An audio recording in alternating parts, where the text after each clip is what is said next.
video too. Okay, so Vijay, I think you can start now. Can you introduce yourself? Yeah, of course. Hi guys, I'm really happy that you give me an honor to be coming on air with you all, you guys, and share my experience and how I see the world of tennis. And what I have my own observations with my 2 decades of experience working as a strength and conditioning coach, working with all the level players, starting right from the sub-juniors to juniors to the advanced and to the elite level players that are playing professional tennis and representing my country on international platforms. So today, the idea to bring this in front of you is about how we can improvise the tennis world and help the players really work better and become a better, players and perform right on time rather than being delayed in reaching their goals. So this is how I have developed my presentation today, in which I have shared my questions, a couple of questions that addresses to the issues that the tennis world is facing, in which contains the tennis parents, the players themselves, and even the coaches and the rest of the staff working, ranging from physiotherapists to the masseurs and promoters of the game. So my first question is, people always think, why do we need to be extraordinarily fit in the racket sports, majorly, tennis, we say squash or badminton.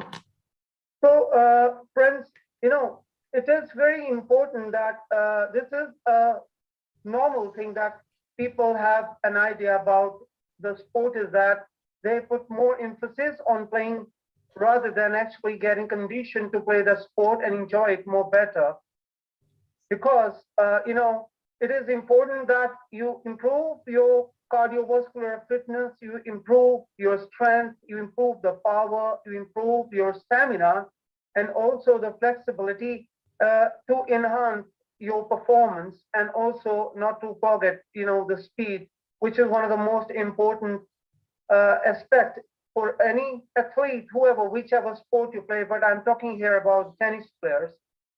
So, it is not that I am thinking it from my area that I'm talking about tennis players or tennis parents. It is about even the players who perform in the club and they just like to enjoy the sport, among friends or just casual competitions to enjoy the sport and enjoy it for a long duration. So in majorly, what is the thing is that actually, if you are really working towards your children to become better tennis players, it is very important that fitness must be given an appropriate or a very instant foundation. Because if you give less preference to give fitness to your children, rather than you make them play more tennis during the days when you are trying to improve them and be a better tennis players, once they reach higher levels, they face huge amount of difficulties, and they are usually injury prone, and then the performances are usually average because of the lack of fitness foundation. You face a lot of problems, and then there are those problems which take a lot of effort to sort, and usually they're not sorted. So secondly, we also have that it's usually a question among parents. They're usually talking about when during the players are playing tournaments, and also the parents discussing among themselves, once they see the children not really performing to the level they expect them, So I have put down a question here. You can see that in the slide too, where I'm saying, why do players fail to perform consistently despite good playing skills once they enter the mainstream circuits, So here, what I mean by that is basically some parents or some people have short-term goals, like they enjoy the junior tennis a lot and not taking into the mind the onset of the advanced tennis circuits which are lying ahead. So obviously a player who's playing under 12 has a different set of energy than a player of a 14-year-old. And so likewise goes for a 16-year-old guy or an 18-year-old guy, and then reaching the mainstream, professional circuit of men's and women's tennis like ATP, WTA, and UTRs. So what happens here, I'm talking about majorly the main topic is about the foundation, how we can have a better foundation and what happens when we have a good foundation in the sport. So the main reason actually always comes out is actually poor foundation of athletic development when you put the children during the age groups of 5, 6, 7, 8, 9, or 10, or even under 14, So where parents like to put more energy with the tennis coaches to make them play more hours of tennis, thinking that by playing more, the performance is going to get more better, and then you're going to reach your goals faster. But eventually, it brings the athlete, it affects the physical development of the child or the player, because a lot of effort is being paid to training tennis more than actually developing the body. So you can take an example, if when you build a house, you always develop a very strong foundation because you are concerned about the future, that you don't want the building to collapse someday with some tremors, But what happens in tennis here, which is globally happening, it's not just my country, it's like usually everywhere. What happens is that the foundation is always given a back seat, and more training is happening on the tennis front. So children playing 3 hours, 4 hours, sometimes even 1 hour, depending on how parents taking the children to the professional front, And what happens is that if you can see that I've recently had parents aim to play more hours of tennis, and the bare minimum time is devoted to athletic development, just with the fear of getting too tired or risk of getting injuries resulting in non-participation in tournaments, which is a very normal case happening everywhere you travel, and you get to hear this, And generally, most of the top academies, I take academies from my country also. Some are very, very good, but sometimes some of the other way, what happens, very monotonous kind of exercise routines, which are majorly, containing warm-ups, and also the warm-ups and the cool-downs post the training, So players generally do just 5 to 15 minutes of fast-track warm-ups routine, and that without using or integrating any functional activation of muscles or mobility exercises. And sometimes they don't even do altogether this, so they just run a little bit, they just move their body and shake their legs, and they get on the tennis court. And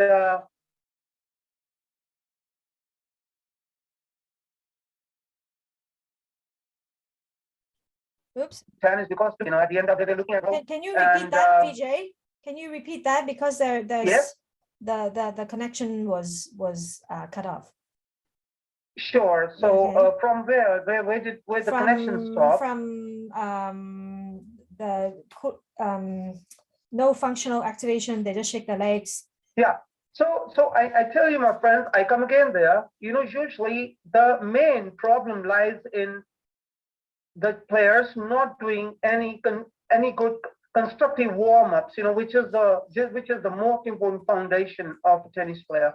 So their warm-ups are usually 5 or 15 minutes, and that too, they do not use any functional activation of muscles or mobility, and sometimes they don't even do altogether this, and they just get onto the tennis court, they run a little 2-3 rounds, they shake their body a little bit, and they get onto the tennis, because tennis attracts them a lot, and they don't like to put investment, they don't like to put their energies in doing fitness prior to that, because usually, they don't want to just get, involved in. So it is usually all about awakening and awareness among the parents and the children also.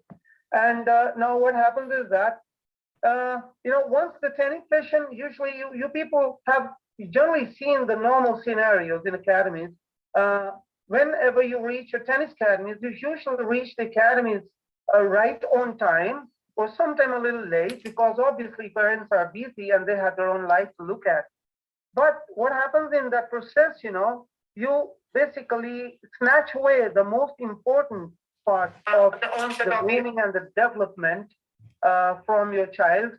And in this process, what happens when your tennis session ends, usually you leave the academy in hustle with very little cool down, and sadly parents are usually rushing to their homes, leaving behind the important rituals of cool downs that actually leads to onset of injuries in the future. And it's not case, it's globally happening, and it is normally happening. If you see, I can help you play the videos. If you can see the videos on there, I'll play the videos all together.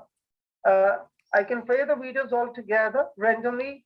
Jenna, can you play these videos there? I can't right now, but can we share the video later? Okay, I'll send them into the group. Just wait. I try to do something here.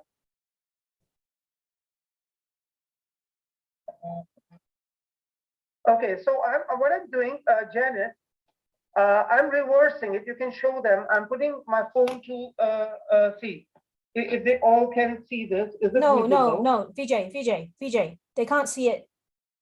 Okay. Okay. Yeah. So you can share the, what I say is that the beautiful is that you can share these videos, afterwards with the audience.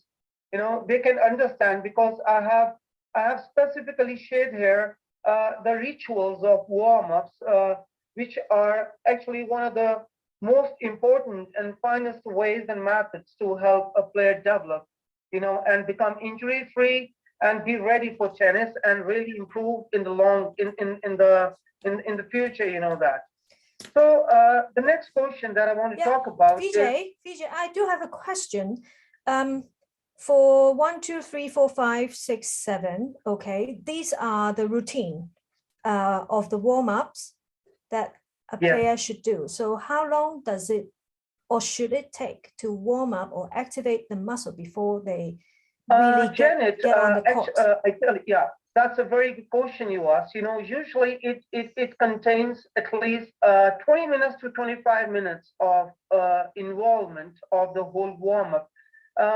And why am I saying that? Because if we do not really practice on these warm-up activities, the only thing that the player would struggle is the future, because then in the future, you will be absolutely, it is guaranteed that you're not going to last longer in a match. And there would be a major chances of you getting injured and be a poor performer, especially in the final sets when actually a player really needs energies and actually have to perform, So what happens is that with these warm-up exercises, you are basically kind of bulletproof, to deal with the tremors of the game, the exertions that the athletes, deal with during the movement and all. So it makes your movements very crisp. You're very quick towards reaching the net and approach the net and be able to move faster on the baseline and be dynamically more balanced here because of these rituals, Okay, so when a player start warming up, okay, how do they know that they are ready to play? That's a beautiful thing. It's a very, very important thing you asked me, and I'm really happy. I tell you, see what happens when we do a warm-up. If you can check on the slide, I have written down, especially if you can go to the slide 3, question number 3. I have mentioned there. You start with activating your muscles by releasing them. We call it myofascial release. So you release your muscles for a certain duration of seconds to keep your muscles get warmed up and be ready to do the next activation, which is about mobility. And it's about improving the mobility of the major areas. For example, spine, you need to mobilize your shoulders, your pelvic area, your ankles, your knees, your wrist and neck, and even the hip. because these are the areas that take the maximum load when you are playing tennis and you're moving from one place to the other recurrently, doing serves, jumping, landing, splitting, and immediately approaching the net when you're doing volleys, And once we are done, if you see, I've written A, B, C, D, and E, I've written the system where you integrate these parts, these specific things, and you get ready for the tennis in 20 minutes by performing these, because you overall condition your body by doing this. And also integrate the firing exercises where we use the kinetic bands to help the muscles get fired up and be ready. So when you write down to A, B, C, D, E, a player should be really disciplined. What I'm saying is extremely disciplined. Janet, very right. Yeah, you are absolutely right. It is about discipline, and trust me, I want to really help parents understand one thing, because I train parents. I deal with parents from various countries that they come and train with me, and they have their own ideologies, and it is fine, because everybody are living in a different set of circumstances and conditions. But if I talk about the professional tennis players globally, even the players who have started to play Asian ranking tournaments, playing UTRs to improve their rankings, and playing ITF juniors and all, they are absolutely disciplined, and they're putting in enough energies and time in developing them by, using these methods to develop them into a future tennis player. Because tennis is not just under 10, under 12, under 14. The real tennis starts once a player reaches 16 years and enters the mainstream circuit. The world out there is ruthless, it's just ruthless, It is all about now the survival of the fittest, because tennis is a kind of a game, Janet. I tell you, any parent, if you hire a coach, tennis coach, and you give him time 2 hours a day, even 3 times a week, you would learn to play tennis, and you start to serve and you start to volley. But what separates you from a professional tennis player is that you can't withstand him or her even for 5 minutes on the tennis court, because he or she will kill you by making you move around, and you will have no energy to go, despite knowing how to play a forehand or a backhand. So it is very, very important that parents start investing time on fitness majorly right from the beginning, rather than just putting players play tennis and tennis.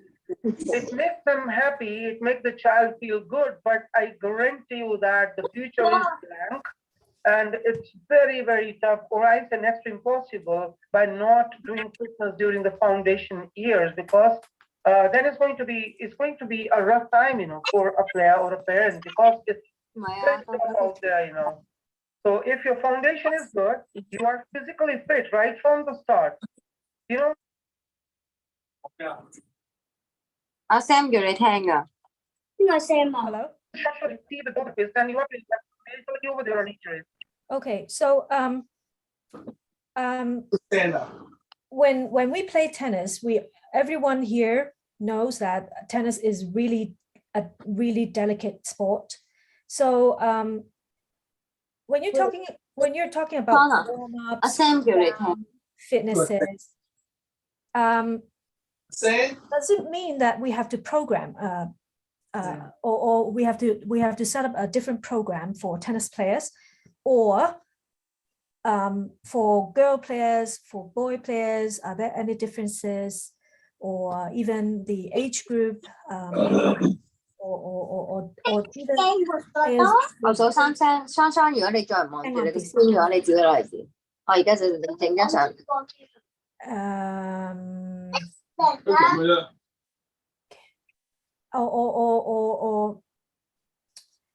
Or players with different styles like Rafa Nadal or Federer. Okay, they play in very different styles. Okay, do they have different fitness programs that cater for their play?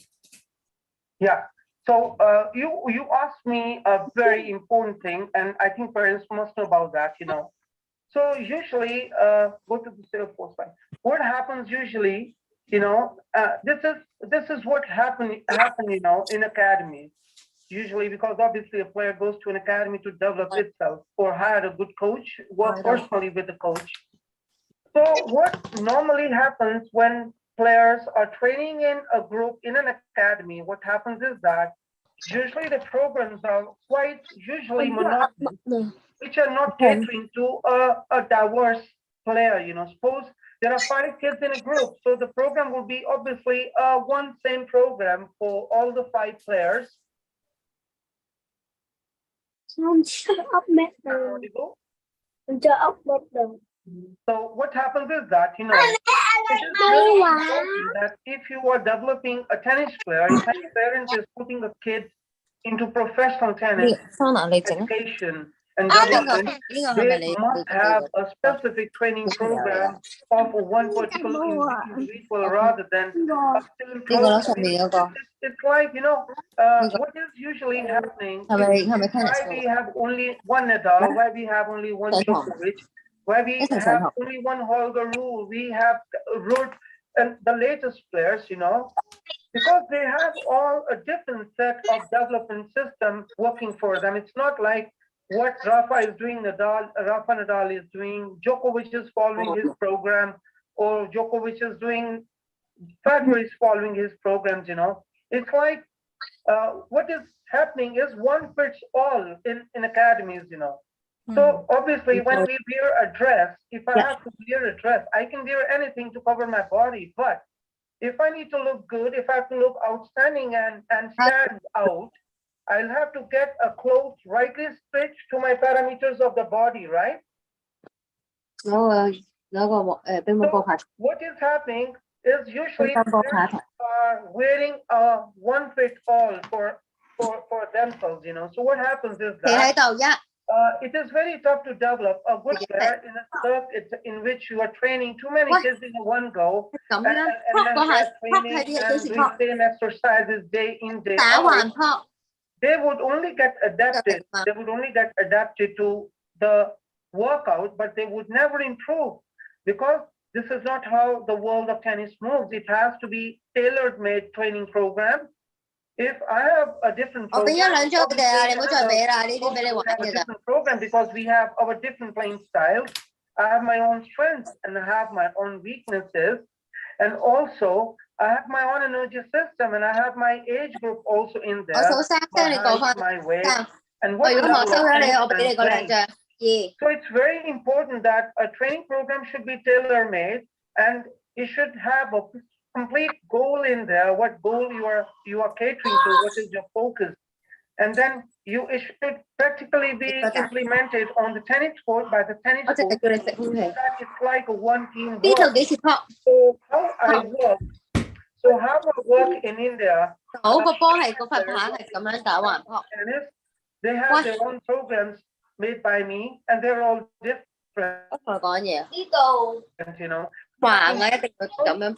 Tennis coach and keep happening, perform these actions on the tennis court and implement in a functional way. So this is how what happens. This helps the player to improve faster with a tailor-made program design and not just following a copy and paste method, because internet has a lot of information which really spoils the mind of people that watch it or listen to it or take it, and then most of the coaches, they end up cut and paste the method on the players and rather resulting in deteriorating their system and not making them really evolve as a tennis player. So it is very, very important. Like you've seen that the way I have trained Katrina over virtual, she always had her set program, Ralph and other players and many other international players, so they all have their own program. They have their own individual program and which helps them improve and evolve, So that's very important. You asked a good question. They must have a separate training program. Okay. So can we move on to question 4? how can we incorporate fitness in tennis to improve on court movements? That's amazing, you know. That one, I remember what you said long ago, that tennis is all about their legs, how fast they are on the court. If they can't reach the ball, it's basically useless when however powerful strokes they have. So I'll let you answer that. Yeah. So what happens there, Janet, you know, tennis, if you can all read this, I've mentioned, tennis requires a diverse set of movement skills. You need to be a very, very good sprinter. You have to be absolutely lighter on your feet. You have to be a very good jumper who is able to move laterally well and with shuffles and crossover steps, which are quite wide and contains low ground clearance, right? Because tennis is the kind of sport which is low ground clearance sport, like why Lamborghini, why Ferraris have low ground clearance, because you have to cut the air to generate speed, you know. And tennis, if you learn to stay low, to integrate power production, you are one of the finest tennis players in the world. And if you see the bigger tournaments and bigger ATP challengers or the WTA matches or the Grand Slams, you see the players, they maintain quite low ground clearance. They are quite to the ground. They use the force and they produce a lot of power, you know, by staying low on the ground.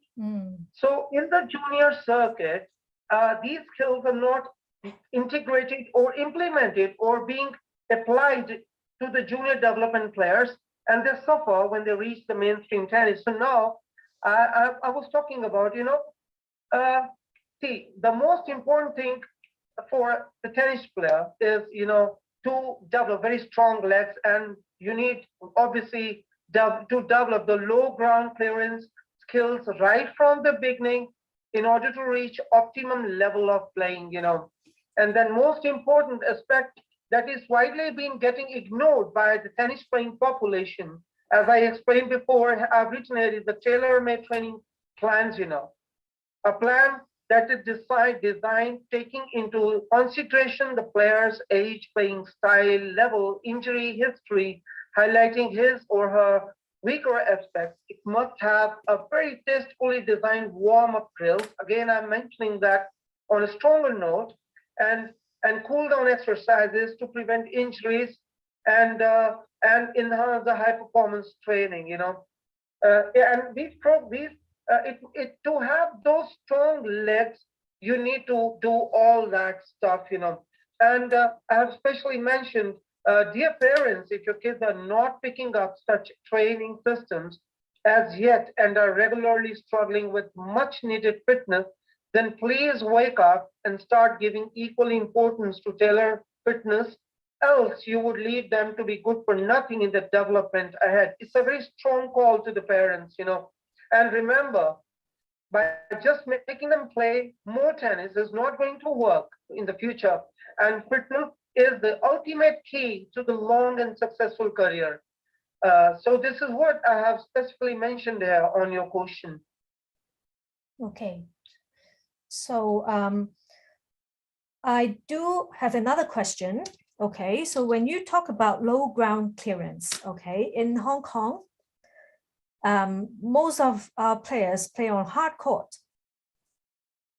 Are there any difference between, you know, the fitness training of a hard court player or clay court player, or they are basically the same? To be honest, you know, it is absolutely same. But again, what happens is that when a player has a poor foundation, then they become specific and they have a specific liking for a certain surface because of poor foundation of fitness. So a great player who has a great foundation, who's very strong, you know, would be equally good on both these surfaces, you know, would be either a clay, either a hard court or a grass court, you know. So it is the same, you know, because a stronger player would always know how to stay low, would always know how to slide, would always know where to apply appropriate brakes and immediately react into a reflex and rush for the next ball, irrespective where the ball is coming in, So, but when your development is not good, like your fitness has certain standards, but not very high, then you have a liking for a surface where you say, I'm too good on the synthetic, but I don't like to play on clay because I don't know how to slide, And this is a usual thing that I see among players and parents coming down to me saying, we want our kid to slide. We want our kid to slide on the clay court, but they have a fear of not sliding for the running balls. And this usually happens when you do not have strong legs and you are usually not really working hard on your overall physical development. And to have strong legs, you have to train them strongly and you have to give time to your body to do fitness, Okay. And when you don't train fitness, so I tell you this usual scenario, I have some parents in India who usually come to me on twice a week basis, but not that too many, but there are some, because there could be the reasons of their education, their other classes, and sometimes they're playing too much tennis, leaving no time for fitness, on regular days, and this just simply hinders their future, and development doesn't take place. So it's all about feel-good factor. A player comes back home sweating hard, parents feel very happy. Wow, my kid had a great drill session today. It was amazing. But when you land on a tennis match and you end up playing a good player, you see a player doing nothing there. You are shocked and you are discouraged to the bone. You say, what the hell is happening, We spend 3 hours of tennis every day. We play 4 hours a week. We play 5 hours a week, but it's not happening. This is purely because, you are not investing your time in fitness right from the beginning, So that's the thing that I want to talk about, Okay. So training is same for the surfaces. Okay. So when you mentioned injury history just now, okay.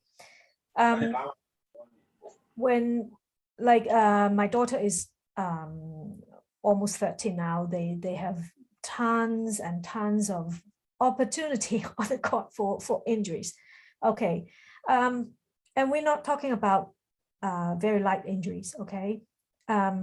Is always twisting ankle, is or something, some people even got fracture on soft tissue. How are they recovering? And when they recover, okay, do they get 100% back on the court? Mm-hmm. Can you just repeat it in a more constructive way? I would like to answer very big on that. I mean, if a player got injured, okay, or yeah, quite serious injury, okay, yeah, can they come back to the court and play and perform 100%? That's absolutely right. Yes, it's absolutely right. Yes, they can perform 100%. But again, it purely depends on what kind of rehabilitation program they have been through. Because I have seen majorly in my country and among parents that excitement to bring the kids back on the court quickly because they feel that they are lagging behind. So a good injury prevention program is to be followed strongly with a lot of patience and persistence so that you are 100% ready to come on the tennis court and be perfect. But yes, it has to be seen that it is managed by a professional and a kid is not rushing and a coach or a parent is also equally not rushing into the situation because a certain tournament is approaching and you don't want to miss on your ranking and all that stuff. So tennis is a long journey and it's a long process. So what is required is enough patience.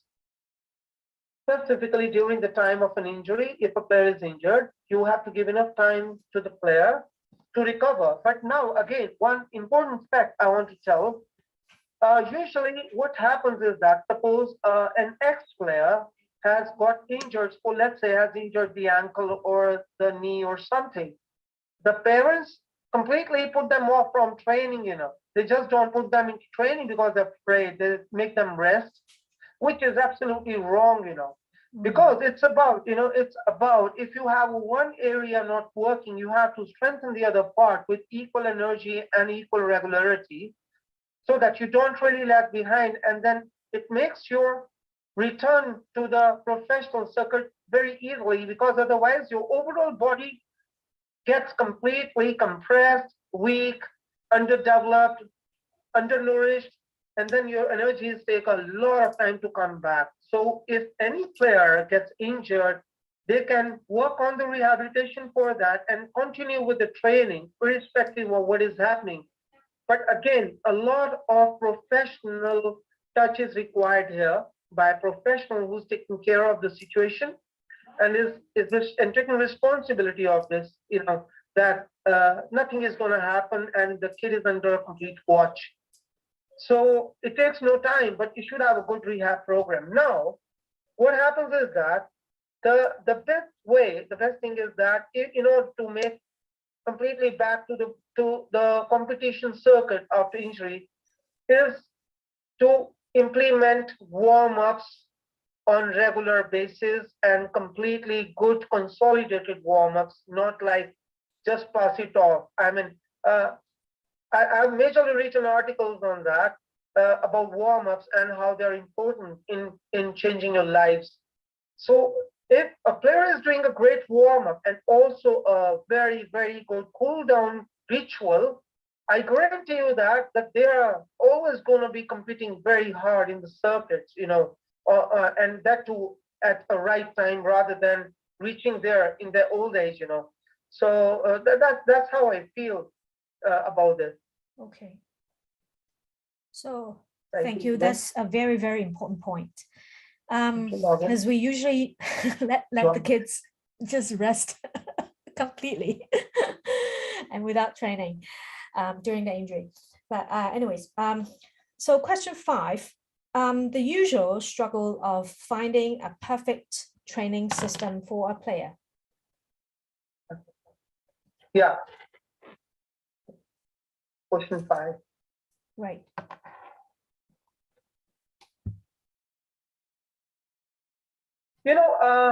Janet, I'm audible to the audience. Please find out from them. Yes.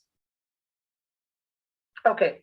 See, Janet, what happens normally? Or if you can read, I mentioned very strongly. Normally, what happens or what is normally happening across training centers all over the tennis playing nations or academies is cut and paste method. I'm very particular about that. See, a method which is readily available all across various social sites and which looks really fancy, and it is absolutely random yet exhausting, but not at all tailored purposefully. Now, this 110% results in injuries in the long run. Now, it's also usually seen in almost every second academy that players follow group training, post or pre-tennis sessions, and it is very, very important that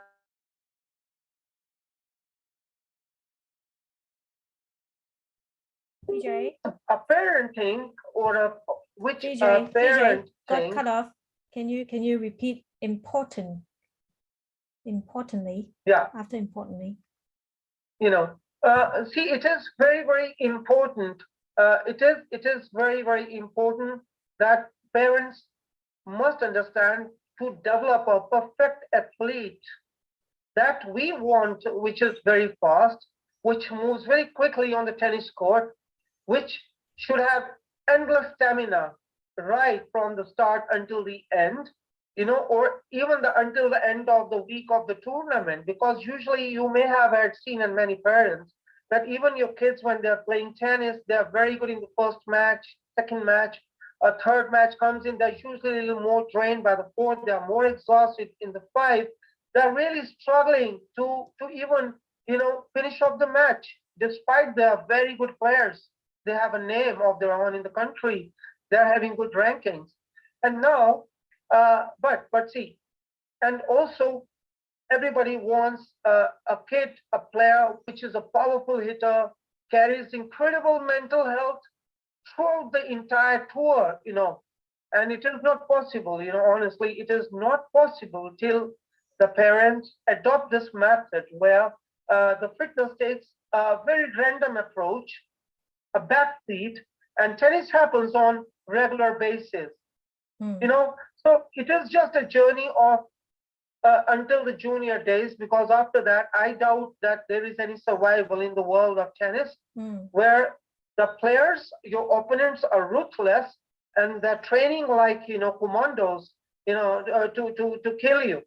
And tennis is not that easy sport. If you want to enjoy it more, you have to be more fit. That is the central idea. And I tell you honestly, it's like a dream so far from realizing in the real world. So that's the main thing that I've written in this question 5. Okay. So, what if having a wrong training approach can damage the future of your kids? That's question 6. Yeah. So see, no, that's very important thing I have written here, and I want parents to really understand to the depth of it. Janet, you see what happened. It's an overview, my overview. An average tennis training per day of any junior, I'm talking about a professional player, is 3 or 4 hours per day, and surprisingly even more than that, which collectively amounts to 18 to 24 or sometimes even 30 hours of intense tennis a week. Whereas if we talk of fitness, if we talk about fitness, it's usually 1 hour of fitness a day. That amounts to 5 days with 1 day recreation, in which a parent takes the kid to play football or some other recreation sport, take them for swimming or kayaking, or sometime, just relax, enjoy, take them to eat pizza or something, that. So now, so just I want you to check the contrast here. The contrast is 5 hours of fitness into 18 or 24 or 30 hours tennis per week. So looks such a miskontrast, So the thing which is equally required, parallel to the score of 18 hours, 24 hours of tennis a week, it should be not like that. It should be 2 hours and 1 hour or 1 hour and a half. If it is 2 hours, if it is 10 hours of tennis a week, it should be 5 hours of fitness a week too, if you are looking at a professional player development. If you are just developing a player, which you, as a parent, you want to enjoy the sport and be a better human being and be good, then they don't require more than 2 sessions or 3 sessions of fitness equal to 10 hours of tennis or 5 hours of tennis. But this is the thing. And now this is usually a regular player development mentality, usually globally, which are developing players professionally. And and in the global coaching systems, I want to ask everyone out there sitting, where on the earth you expect your kids to perform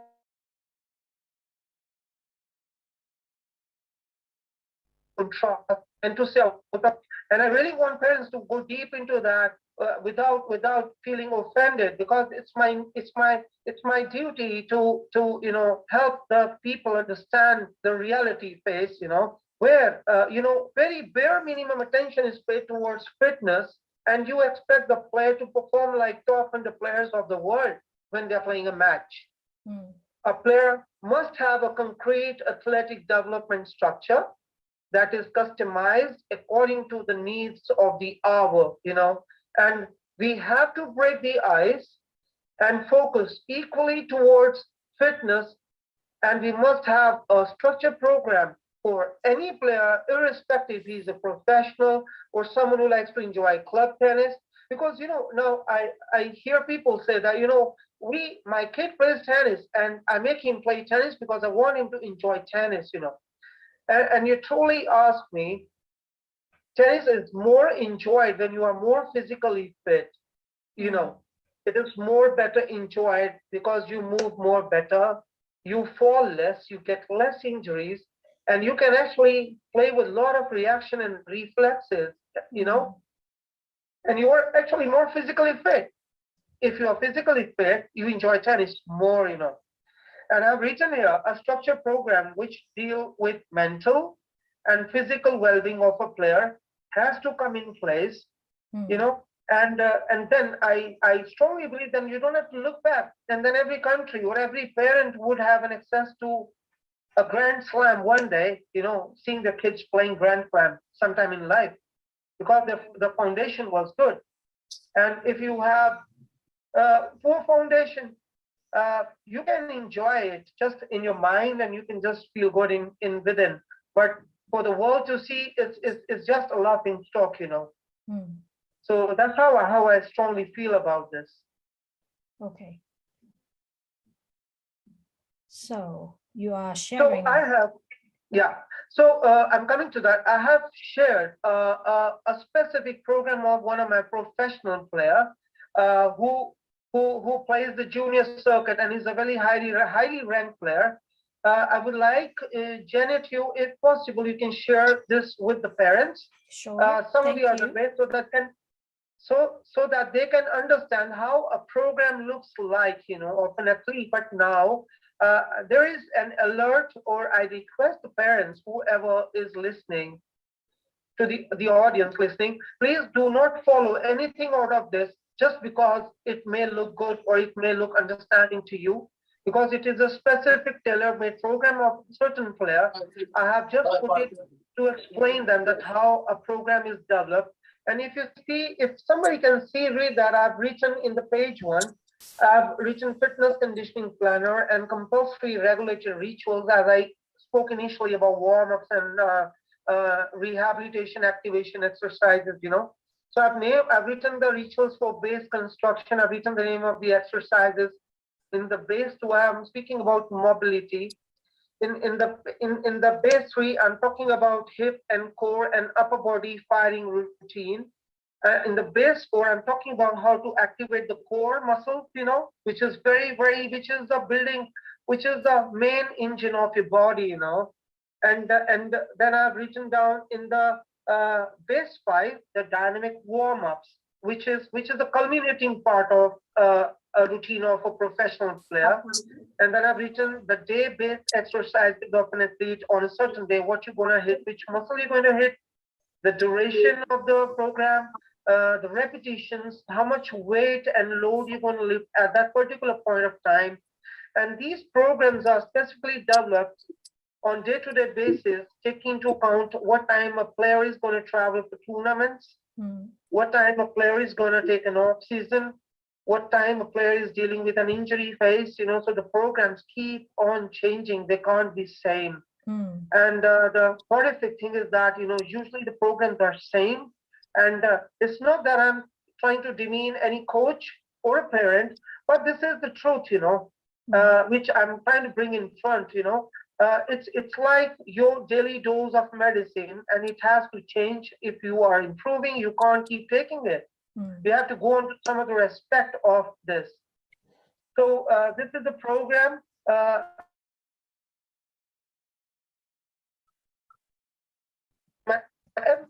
Different programs like this who are training globally, virtually with me, and I'm training them through virtual sessions. And they're as, you know, these sessions become as intense, as real as training of, you know, in an offline mode, like face-to-face, because a player develops an understanding about what things to integrate and what to use where. And the strong connectivity builds up if you understand the basics and the base foundation. And then there is no looking back, you know.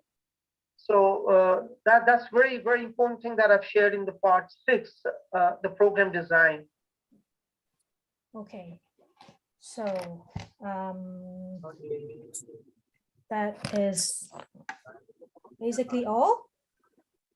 Thank you so much for Vijay for sharing. So we want to hear some questions too from parents.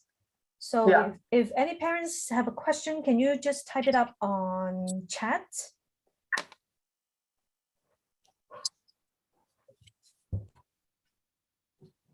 Okay, so we can. Janet.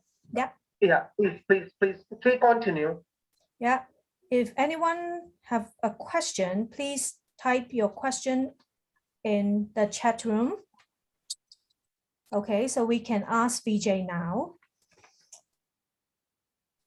So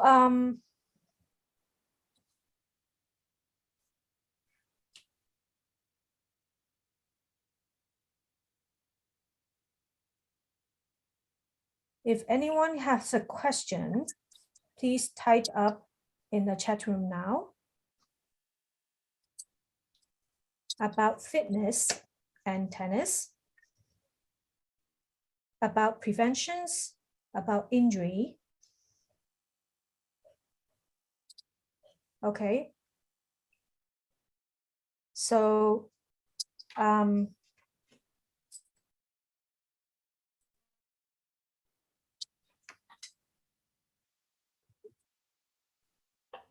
okay, currently no questions. Vijay, anything else you want to share? Janet, I have usually shared the most important components and aspects that I would like parents to pick on. Right. Eventually, why? Because the idea is to enjoy tennis for a long time, you know. In the long run, a player should stay injury-free, enjoy tennis professionally, and make a name and actually achieve their dreams. And help the parents also see being happy, you know, seeing kids performing better, you know. Okay. We have a question from Crystal, Angie. Okay, so coach, how can we as parents maintain a balance between stretching the kids' limit while monitoring their limitation at the same time? So can you repeat the question again, please? How can we as parents maintain a balance between stretching the kids' limit while monitoring their limitation at the same time? And you know, please continue. Crystal's child is very young. So am I right? Yes. So basically, she is 10 years old. Okay. Okay.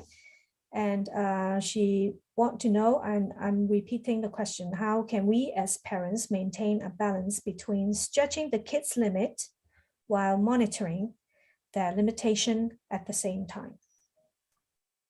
You know, this is a very nice thing she has asked, you know. What happens usually?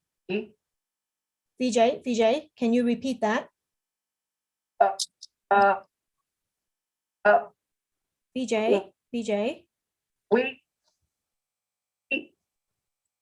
Vijay, can't hear you. Can't hear you. Sorry.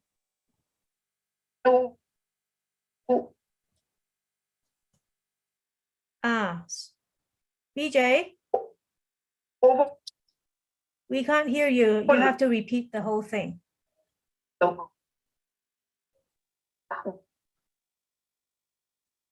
Vijay, can't hear you.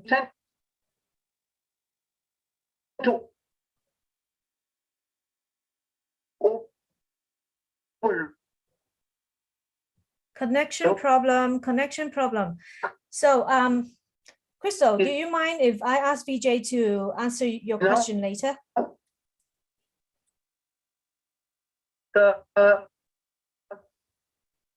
Yep. Intense, you know.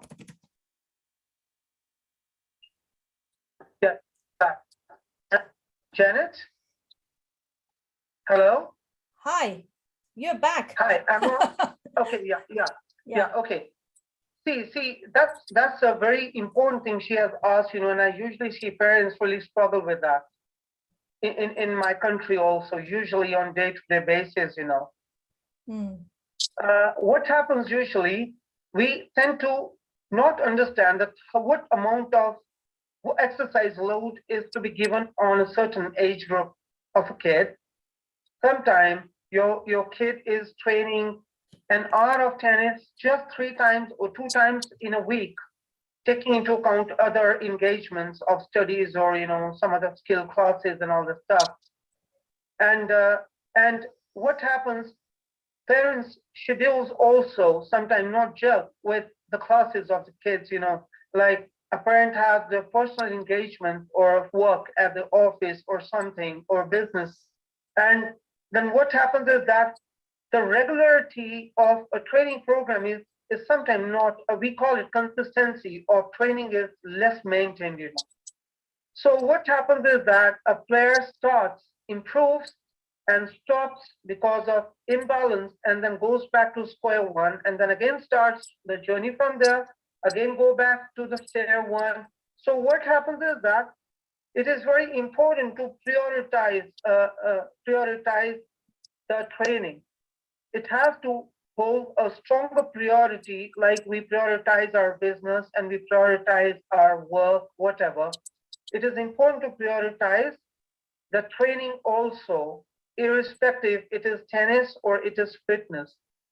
And regularity on the major front, Janet, is regularity in training. So let's talk about education. Suppose when we send our kid to school for education, we always make sure, no matter come rain or fall, we don't make our kid miss school, because we know it's going to help them develop as a good person in the future. And we neglect the most extracurricular thing, which is physical development. I'm not talking here about sports and major, is helping to develop your body by doing fitness. So when you integrate fitness and you prioritize the things, a balance is always there, but it has to get prioritized. If the priorities are not there, what happens, the imbalance will always be there. And sometimes you will end up stretching your kid to the limits which are beyond its capacity. So sometimes, suppose you missed a certain class and you end up doing an extra class and your body is not ready to do that. And then you are again down with soreness or pains or some kind of internal injury or something, and then you again laid back to square one. So I generally like to tell her that it's important to prioritize, and you must know what are you doing and what for you are doing it. It's important to not just do it just because the world is doing it. You have to see it should have a reason to it. And if you understand the reason to it, and then there is 100% chances of a balance being there and things moving smoothly. And it's usually happening everywhere. The question that you said, I can connect to that, it happens with most of the parents. Even with the parents whose kids are already playing big league professional tennis, even they struggle at this front. Okay, Vijay, how old is your youngest player? My youngest player is a 7-year-old girl. I wish I could have shown you her video. And the second youngest is a 9-year-old girl. Then I have another, which is the level shooting player. And the other 2 kids, they're getting into the professional league of tennis already, and they have been training with me almost since 2 years. They were 5 years when they started very young with me. Now one of the girls is 7 years, and the boy is 9. So the girl started when she was 5, and the boy started with me when he was 7.5 or 8 years. So I want to tell you, age is not a limitation. Sometimes parents really feel that, my kid is too young, let him just grow a little bit. And then I put them when they are 10 or 11, you have already lost the journey. You see in China, you see in China, you see the world best gymnasts. They're 11 or 13 years old only, winning Olympic gold medals, So there are no limitations to when to put your kid in training. It's about awakening and how active your kid is, because kids are like a clay wherever you will mold them, they'll start molding them there because they are too young to see what interests them. They want to be engaged, in an activity, and they do it with complete, dedication. So the right time to put your kid in the perfect foundation is actually 5 or 6 years, according to me. And then trust me, if you start them young, you see them winning young, Mm. So this is a very big thing that I always connect to, So I talk about my own my player. He's fortunately my nephew. He is now India top 20 player. I started training him when he was just 3.5 years, and he started with me when he was 3.5 years, and when he was 5, he was already too good, and then we never looked back. And he's always been injury free as of now with the grace of the God, and he's considered a benchmark. And it's not just I'm talking about him. I have other players also like him who started young and now they are doing very, very good in the world of sports, and not tennis, in football, in horse riding, in shooting, in badminton, and there are a couple of other sports also, So age is not a barrier. It's about a parent's personal awakening, how serious they are about the thing. Okay. And then there's no looking back. Okay. Thank you. Any more questions? If not, Vijay, how do parents reach you out after this session? They can connect with me on my Insta profile. I have an Instagram profile. I have my Facebook. I have WhatsApp. I have my number. Okay. They can reach me directly. They can direct message me. They can call me. And if they have any doubts or queries, I would love to really face it, because unfortunately, I'm really sorry for the connection issue. I wish I had seen you all and really connect more strongly with you, because I was so prepared to really do work with you guys. And I'm a preacher. I want to connect with the maximum audience, that I want the players to enjoy sport on a major front, and my focus is entirely that the kids stay injury free, and they really, really enjoy the sport, because it's one of the best sport you can enjoy on this earth, and it helps you develop like a good leader in the future. And you have my number. If you want me, I will share the number with you. You can share my profile with them, and whenever they feel comfortable, they can reach out to me. I would love to help them. Sure. I will send it out in the group later. And I think that's all. Thank you so much. And we're looking forward for some videos too, and that you will help our players here in Hong Kong how to do warm-ups, proper warm-ups, of course, cool down, stretching, etc. Beautiful.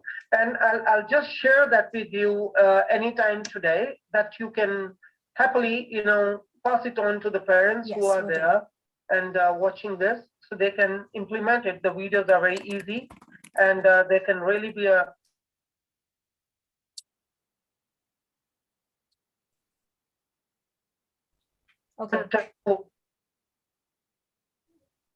Okay.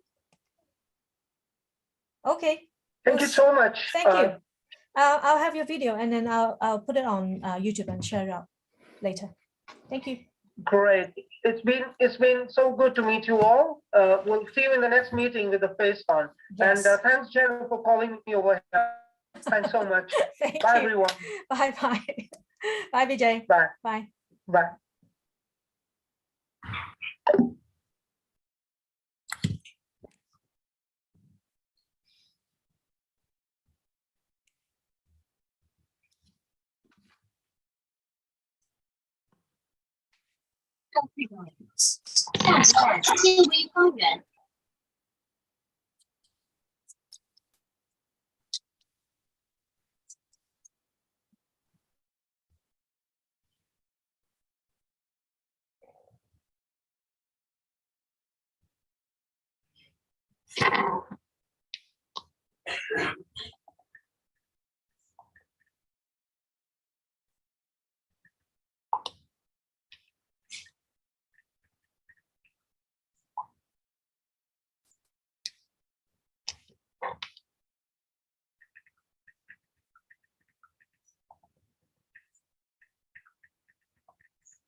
the duration of the program, the repetitions, how much weight and load you want to lift at that particular point of time.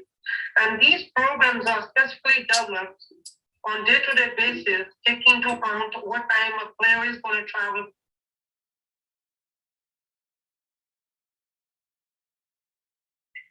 The duration of the program, the repetitions, how much weight. That you will help our players here in Hong Kong how to do warm-ups, proper warm-ups, of course, cool down, stretching, etc. Beautiful. And I'll just share that with you anytime today, that you can happily, pass it on to the parents who are there. And